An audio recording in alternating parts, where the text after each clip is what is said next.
मैं काम करता हूँ बहुत बढ़िया, खाता हूँ खाना और रोज गाता हूँ गाना। अरे यार, आज तो बहुत देर हो गई। इस खतरनाक जंगल को देखकर तो मेरे हाथ पैर ठंडे हो गए हैं। अगर मैं वक्त पर गांव नहीं पहुंचा तो मालिक बहुत नाराज हो जाएंगे। तभी हरिया को एक आवाज सुनाई देती है। सुनिए हरु जी। अरे, ये आवाज किसने दी? तभी हरिया को सामने कुछ दूर एक औरत खड़ी दिखाई देती है।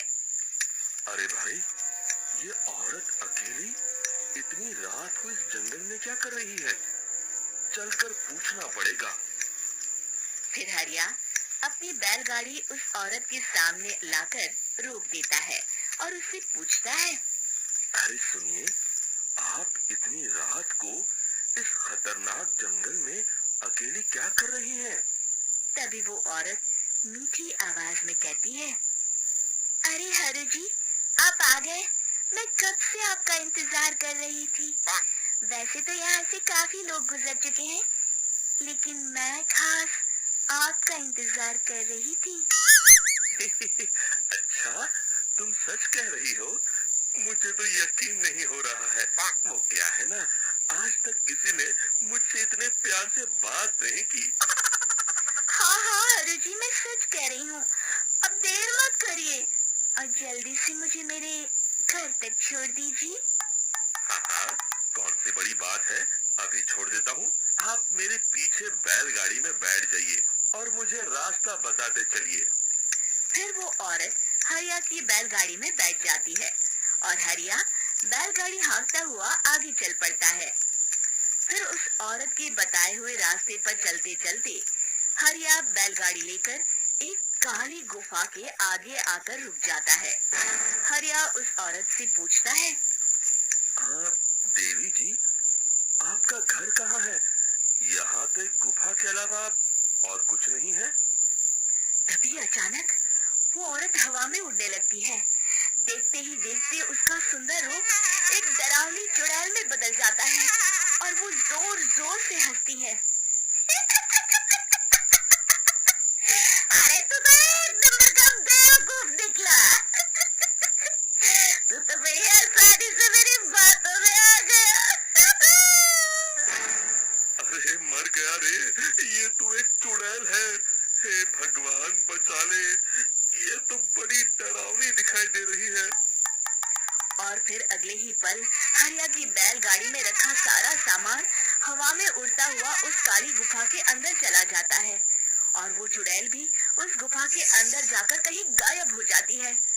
हरिया ये नजारा देख बुरी तरह घबरा और परेशान हो जाता है। अरे, ये चुड़ैल तो मेरा सारा सामान लेकर गुफा में गायब हो गई।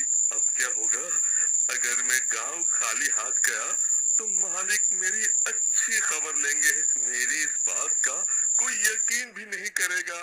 फिर आखिर वही हुआ। हरिया के मालिक चंपक सेठ को हरिया की किसी भी बात पर रत्ती भर भी यकीन नहीं हुआ। चंपक सेठ को लगा हरिया झूठ बोल रहा है और उस पे ही लालच में आकर सारा सामान हड़प कर लिया है। फिर हरिया को बेईमान समझकर चंपक सेठ उसे काम से निकाल देता है। अगले दिन अपनी दुकान में परेशान बैठा चंपक सेठ गुस्से में बड़बड़ाता है। अरे, दुकान में तो सामान बिल्कुल भी नहीं है। अब मुझे ही शहर जाकर सामान लाना होगा। फिर वो अपनी बैलगाड़ी लेकर शहर चला जाता है। शहर से सामान लेकर जब चंपक सेठ वापस गांव लौट रहा होता है, तभी उसे एक आवाज सुनाई देती है। चंपक जी, ओ चंपक जी। अरे, ये तो कोई मेरा नाम लेकर मुझे पुकार रहा है।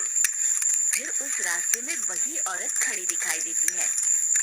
फिर क्या था, हरिया की तरह चंपक सेठ भी उस औरत के पास अपनी बैलगाड़ी लेकर जाता है और वो भी उसकी चिकनी चुपड़ी बातों के मुंह जाल में फंस जाता है।